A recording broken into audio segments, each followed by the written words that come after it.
भाषा क्लासेस में आपका स्वागत है। आज है ग्रामर फॉर ऑल में आपको 4 डिफरेंट पेयर्स ऑफ वर्ब्स पढ़ाए जाएंगे जो बहुत ही महत्वपूर्ण हैं, इंपॉर्टेंट्स हैं। इनको ध्यान देंगे, ये 12th के लिए, कंपटीशन के लिए सब में उपयुक्त हैं। थोड़ा सा ध्यान दें। आज जो टॉपिक मैंने बनाया है उसका नाम है verbs that make confused. verbs that make confused। verbs that make confused ऐसे verb के जोड़े जो हमें उलझन में पार देते हैं या भ्रमित करते हैं। verbs that make confused अर्थात उलझन में पारने वाले verb के जोड़े। पहले पेयर को देखें, पहले पेयर पर ध्यान दें, फर्स्ट पेयर को पर ध्यान दें। पहला पेयर है वाथ एंड बाथ। स्पेलिंग डिफर होता है, BATH BATHE, वाथ एंड बाथ। अब इसे समझने का प्रयास करें। पहले बात को देखें, BATH बाथ। इसका अर्थ होता है भर्ब में स्नान करना। A regular process to make one's body clean. जो आप प्रतिदिन स्नान करते हैं वो क्रिया के रूप में BATH बात होता है। A regular process to make one's body clean.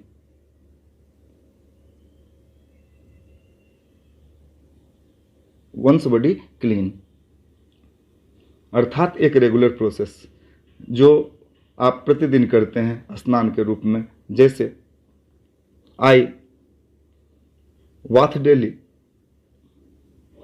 Before going to school. ध्यान दें, mind it. I bath daily before going to school. BATH bath. Bath मतलब स्नान करना। A regular process before going to school that is done by everyone अर्थात प्रतिदिन की प्रक्रिया। मैं विद्यालय जाने से पहले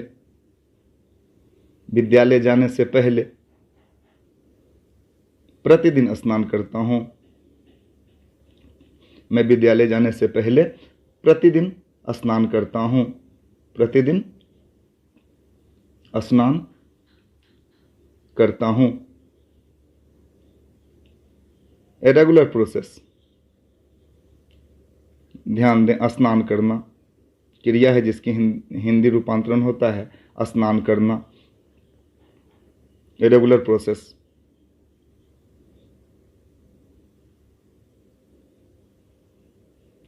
ध्यान दें, वाथ। अब V1 V2 V3 V4 रूप में इसको देखें। बाथ एक वर्ब भी है और एक नाउन भी है। ए बाथ लगा दीजिएगा तो ये नाउन बन जाता। अब V1 V2 V3 और V4 रूप में इसको देखें। वाथ V2 होगा बाथड, ED लगा दीजिए, वाथड, फिर वाथड ED और V4 रूप होगा बाथिंग। इस प्रकार स्पष्ट है, बाथ बाथड बाथड बाथिंग। जैसे स्नान करना इसका अर्थ देता है, दूसरे उदाहरण के द्वारा भी इसे समझा जा सकता है। जिस प्रकार से देखें, अगला उदाहरण देखें, नेक्स्ट वन। जैसे नेक्स्ट वन देखें, ही टेक्स ए बाथ डेली। यहाँ ए बाथ नाउन के रूप में प्रयोग किया गया, वह प्रतिदिन स्नान करता है। यहाँ टेक ए बाथ डेली स्नान के रूप में। यहाँ ए बाथ एक नाउन है, ए लगा देने से कोई भी क्रिया नाउन बन जाती है। बाथ नाउन के रूप में ए बाथ के साथ ही प्रयोग किया जाता है, जबकि बाथ अकेले बात होता है जिसका अर्थ स्नान करना होता है। चिल्ड्रन, जैसे अगला एग्जाम्पल के तौर पर देखें, children should be made to bath daily. बच्चों को प्रतिदिन स्नान कराया जाना चाहिए। Children should be made to bath daily. 2 + V1 infinitive के रूप में यहाँ वर्ब के रूप में प्रयोग किया गया टू बाथ का। बच्चों को प्रतिदिन स्नान कराया जाना चाहिए। ध्यान रहे, यहाँ 2 + V1 के रूप में लिया गया है बाथ को। अब यहाँ बाथ स्नान करना है, इसी अर्थ को बाथ के स्नान करने के अर्थ को ही वहाँ रखा गया है 2 + V1 के साथ। अगला उदाहरण देखें, जो दूसरा शब्द है उसे देखें, BATHE बाथ, BATHE बाथ। इसका अर्थ भी स्नान करना होता है, परंतु एन इंटरटेनिंग स्विम इसे कहा जाता है। एन इंटरटेनिंग स्विम, आप जो स्नान मनोरंजन के लिए स्विम करते हैं नदियों आदि में, स्विमिंग पूल में, an entertaining swim is called BATHE bath, bath कहलाता है। Entertaining swim, not a process of cleaning body, entertaining swim. जैसे एग्जाम्पल से समझ सकते हैं बात को,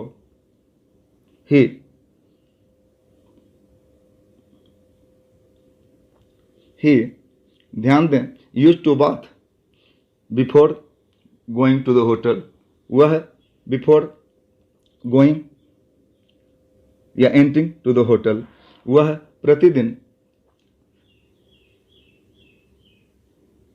प्रतिदिन होटल में प्रवेश करने से पहले स्नान करता है, मनोरंजन पूर्वक स्नान, एन इंटरटेनिंग बाथ।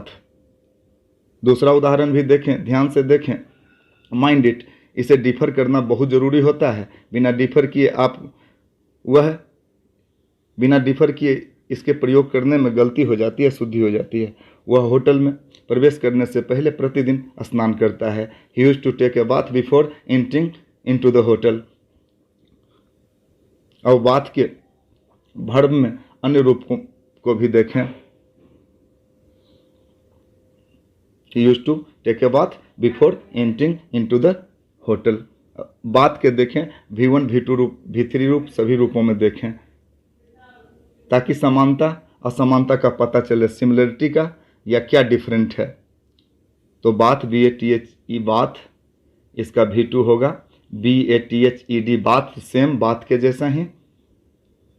V3 भी सेम बाथ, THED लगाकर। और V4 भी बाथिंग, सेम, जैसे वाथ वैसे वाथिंग। वर्ब में समान रूप से ये परिवर्तित होते हैं, वाथ और वाथे दोनों। प्रयोग से पहले इसके अंतर को समझें। यह बोर्ड पर उपलब्ध है मटेरियल, इसे लिख लें और क्रमबद्ध ढंग से इसकी तैयारी करें, फिर अगले बोर्ड पर ध्यान दें। अब दूसरे नेक्स्ट पेयर में, डिफरेंट वर्ब में हम नेक्स्ट पेयर को ले रहे हैं, अगले पेयर को, mind it. Like and prefer, like and prefer we use daily but can't differ. प्रतिदिन हम यूज करते हैं, पसंद करना इसका अर्थ होता है। Without differentiating this words can be taken wrong, गलती ली जा सकती है। लाइक, जैसे देखें, पहले लाइक को समझें, पसंद करना। यह एक ही वस्तु की पसंद की बात करता है, सिंगल चॉइस की बात करता है, या सिंगल एक्टिविटी के पसंद की बात करता है। इसके स्ट्रक्चर को देखें, सब्जेक्ट प्लस एभी प्लस लाइक प्लस थिंग, या वर्ब, एक ही वर्ब या एक ही थिंग की बात करता है। यह पसंद करना, सामान्य सा पसंद करना है। जैसे आई लाइक फिश, जैसे ही लाइक्स फिश, वह मछली पसंद करता है। एक ही वस्तु में एक ही वस्तु को पसंद कर रहा है, खाने की वस्तु मछली पसंद करता है। ध्यान देंगे, जैसे क्रिया को पसंद करता है, जैसे ही लाइक्स डांसिंग, वह नाचना पसंद करता है, सिंगुलर क्रिया की बात करता है, सिंगुलर वर्ब को पसंद कर रहा है, डांसिंग को। ये भी ध्यान दें कि V1 के बाद V4 आता है। कभी भी किसी भी वाक्य में V1 के बाद जब भी आएगा, दूसरी क्रिया आएगी, verb after verb is coming, then V1 V4। जैसे वह नाचना पसंद करता है, अर्थात एक ही पसंद की बात करता है। लाइक पसंद करना, सिंगल पसंद, सिंगल चॉइस। अब देखें, प्रीफर को देखें, इसका अर्थ भी पसंद करना होता है। यह दो वस्तुओं, दो क्रियाओं में किसी एक को पसंद करना दर्शाता है। यह दो क्रियाओं या दो वस्तुओं में किसी एक को पसंद करना दर्शाता है, किसी एक को पसंद करना दर्शाता है।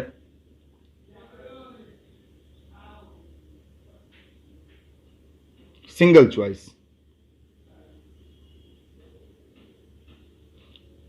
सोच, जैसे इसके स्ट्रक्चर को देखें, जब स्ट्रक्चर में इसके प्रयोग को लीजिएगा प्रीफर को, तब कैसे, माइंड इट, सब्जेक्ट प्लस ए भी plus prefer plus choice first रखें, जो आपको ज़्यादा पसंद है उसे चॉइस फर्स्ट में, क्रिया हो या वस्तु हो चॉइस फर्स्ट रखें। फिर टू का प्रयोग करें, जो दूसरा चॉइस आता हो, जो दूसरा पसंद है, जो कम पसंद करते हैं उसे बाद में रखें। चॉइस फर्स्ट पहले, टू प्लस चॉइस सेकेंड। अब इस प्रकार वाक्य का निर्माण करें। वह मछली से ज़्यादा मांस पसंद करता है, दो वस्तुओं में एक को पसंद करना। वह मछली से ज़्यादा मांस पसंद करता है, सेलेक्टिंग वन करता है। ही प्रेफर्स,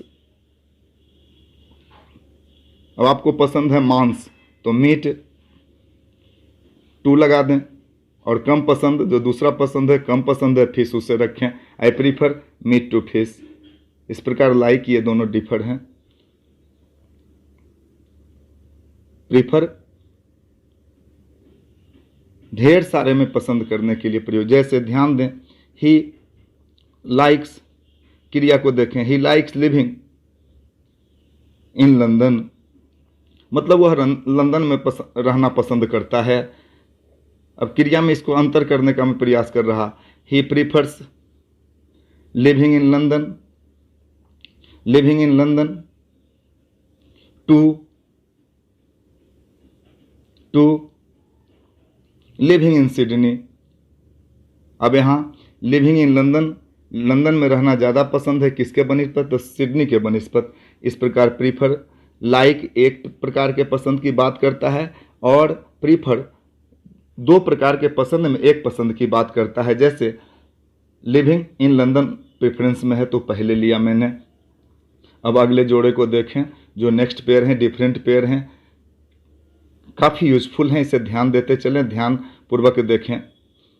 शेयर एंड डिवाइड, दोनों का अर्थ होता है हिस्सेदारी करना, हिस्सा बांटना, हिस्सा लगाना, भाग करना, हिस्सा बांटना, दोनों का अर्थ समान होता है, लेकिन ये प्रयोग में डिफर होते हैं। अगर बिना डिफरेंट के हम प्रयोग करते गलती हो जाती, थोड़ा ध्यान दें। पहले डिवाइड,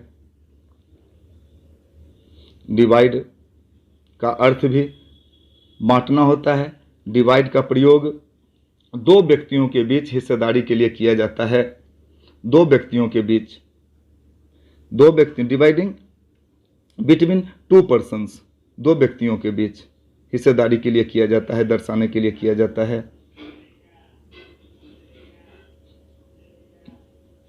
माइंडफुल, ध्यान देने योग्य, जैसे डिवाइड दिस एप्पल बिटवीन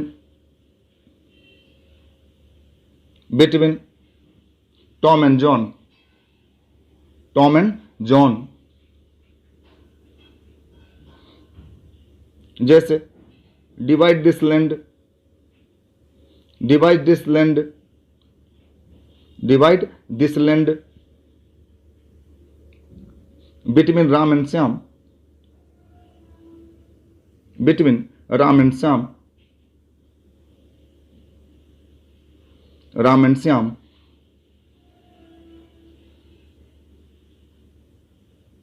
अब शेयर पर ध्यान दें। शेयर, इसका अर्थ भी हिस्सा बांटना होता है, हिस्सेदारी करना होता है। इसका अर्थ भी हिस्सा बांटना, हिस्सेदारी करना होता है। इसका प्रयोग दो से अधिक व्यक्तियों के बीच वस्तुओं को बांटने के लिए, हिस्सेदारी करने के लिए किया जाता है, दो से अधिक व्यक्तियों के बीच। जैसे ही शेयर्ड फूड, ही शेयर्ड फूड अमॉन्ग स्टूडेंट्स, उसने विद्यार्थियों के बीच भोजन बांटे। एक से अधिक, ढेर सारे, दो से अधिक, ढेर सारे। अगला देखें, share food like an order sentence, share food among flood affected persons, बाढ़ पीड़ितों के बीच भोजन का वितरण करें। फ्लड अफेक्टेड पर्सन, बाढ़ से प्रभावित लोग। शेयर का अभिप्राय एक से अधिक, दो से अधिक लोगों के बीच, जबकि डिवाइड दो व्यक्तियों के बीच, जबकि शेयर का प्रयोग दो से अधिक व्यक्तियों के बीच हिस्सेदारी के लिए किया जाता है। इसे ध्यान से देखकर लिखें। और अंतिम पेयर के साथ हम पुनः उपलब्ध हैं, पुनः अंतिम पेयर आज के लिए कर रहे हैं। टुडेज लास्ट, आज का अंतिम पेयर सूट एंड फीट।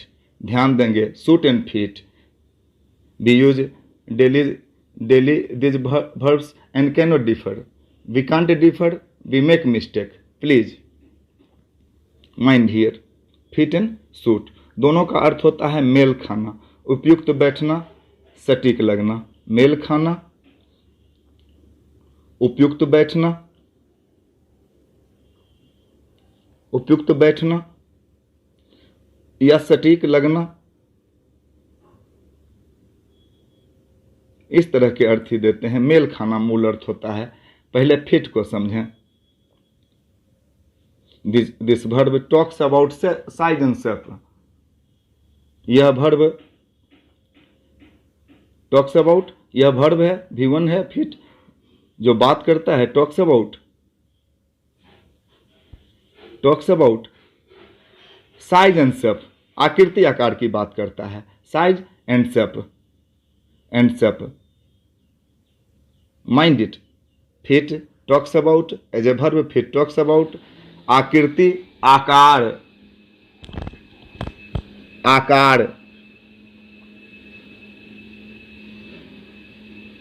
जैसे ध्यान दें, दिज शूज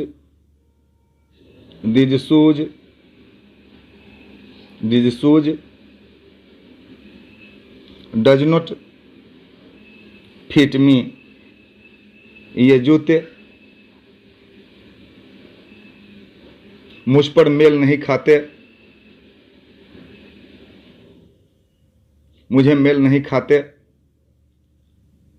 अर्थात साइज शेप में प्रॉब्लम। अनईजी टू बियर, अर्थात uneasy to bear, uneasy to bear. ध्यान देंगे थोड़ा सा। फिर आप पूछ सकते हैं दुकानदार से, have you got any longer size. तब आप पूछ सकते हैं कि क्या अनईजी है तो दूसरा साइज आपके पास है, बड़ा सा साइज है, ये पूछ सकते हैं। इस प्रकार से ये शेप साइज की बात करता है। फिट आपके पैर में फिट बैठता है नहीं बैठता है, इसकी बात करता है। क्या आपके पास इससे बड़े जूते हैं, इससे बड़े जूते हैं। इस प्रकार स्पष्ट हो जाता है कि फिट किसकी बात करता है, तो साइज और शेप की बात करता है, आकृति की बात करता है। और उदाहरण से समझें, this shirt does not fit me, अर्थात यह शर्ट आइदर लॉन्ग और शॉर्ट, पहनने में या तो बड़ा या छोटा, लॉन्ग और शॉर्ट मतलब मेल नहीं खाता हुआ, सही फिट नहीं बैठता हुआ। शॉर्टर देन और लॉन्गर देन, इसकी बात करता है फिट। अब ध्यान दें, फिट से साइज की बात होती है, साइज शेप की बात होती है, तथा यह साइज की बात करता है। और अंतिम सूट, इसका अर्थ भी मेल खाना होता है, इसका अर्थ भी मेल खाना होता है। और यह talks about something attraction, colour and luck talks about something attraction, colour and luck अर्थात आकर्षण जो मेल खाता हो, रंग जो मेल खाता हो, या कोई दिन जो लक भाग्य पर सही बैठता हो। प्रयास करता हूँ इसे बताने का, समझने का प्रयास करें। Mind it, red and black suit me most, red and black suit me most, लाल और काले रंग मुझ पर ज्यादा भाते, लाल और काला रंग मुझ पर ज्यादा भाते हैं, ज्यादा भाते हैं। यहां कलर की बात करता है, रेड एंड ब्लैक कलर की बात करता है। फिर यहां कलर की बात करता है, रेड एंड ब्लैक की। फिर ध्यान दें,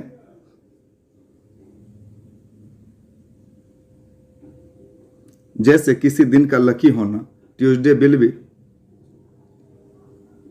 suit for me for a meeting, Tuesday will suit for me for a meeting, अर्थात मंगलवार का दिन किसी प्रकार के मीटिंग के लिए मुझसे मेल खाता है, मुझे मेल खाएगा। अर्थात मंगलवार का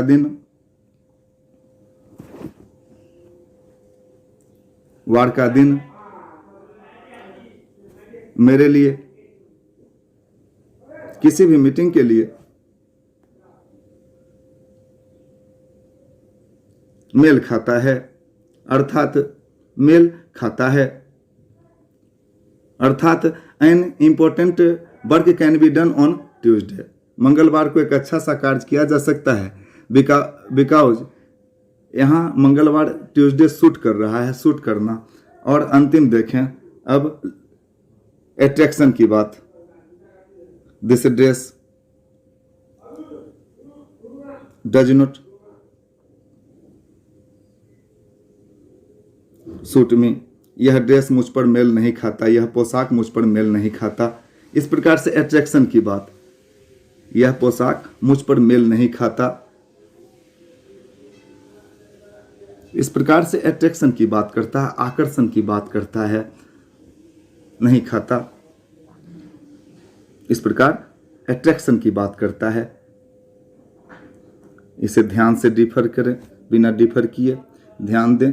गो to YouTube and search Bhasha classes for better English 12th and grammar, 12th competition grammar spoken सबके लिए भाषा चैनल पर जाएं। यूट्यूब के भाषा क्लासेस को ज्वाइन करें, टेलीग्राम को सब्सक्राइब करें। नए क्लासेस के साथ प्रतिदिन मिलेंगे नए टॉपिक।